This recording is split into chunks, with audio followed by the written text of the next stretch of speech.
તમારા મોબાઈલમાં આવતા દરેક એસએમએસની એક નાની એવી ડિટેલ્સ તમને મોટા ફ્રોડથી બચાવી શકે છે. હવેથી તમે ઘણા મેસેજમાં સેન્ડર નેમની પાછળ એક લેટર જોયો હશે, જેમ કે GST કે P.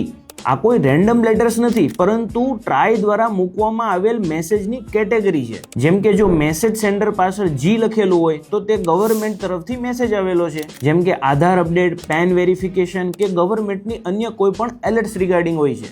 જો S લખ્યું હોય તો આ મેસેજ સર્વિસ રિગાર્ડિંગ હોય છે, જેમ કે રિચાર્જ રિમાઇન્ડર, ડિલિવરી અપડેટ અથવા તો એકાઉન્ટ ઇન્ફોર્મેશન રિગાર્ડિંગ મેસેજ હોય છે. અને જો T લખ્યું હોય તો સમજી જવાનું કે આ મેસેજ બેન્કિંગ ટ્રાન્ઝેક્શન રિગાર્ડિંગ છે, એટલે કે પૈસા ડેબિટ થયા છે કે ક્રેડિટ થયા છે, ATM વિડ્રોવલ છે અથવા તો UPI ની ઇન્ફોર્મેશન બતાવે છે. હવે સૌથી ઇમ્પોર્ટન્ટ, જો P લખ્યું હોય તો સમજી જવાનું કે આ મેસેજ પ્રમોશનલ મેસેજ છે, જેમ કે loan offers, credit card offers અથવા તો શોપિંગ ડિસ્કાઉન્ટ કે અન્ય કોઈ માર્કેટિંગના મેસેજ હોય છે. પણ જો કોઈ પણ મેસેજમાં આ ઇન્ફોર્મેશન ન લખેલી હોય તો સમજી જવાનું કે આ મેસેજ 100% ફ્રોડ છે.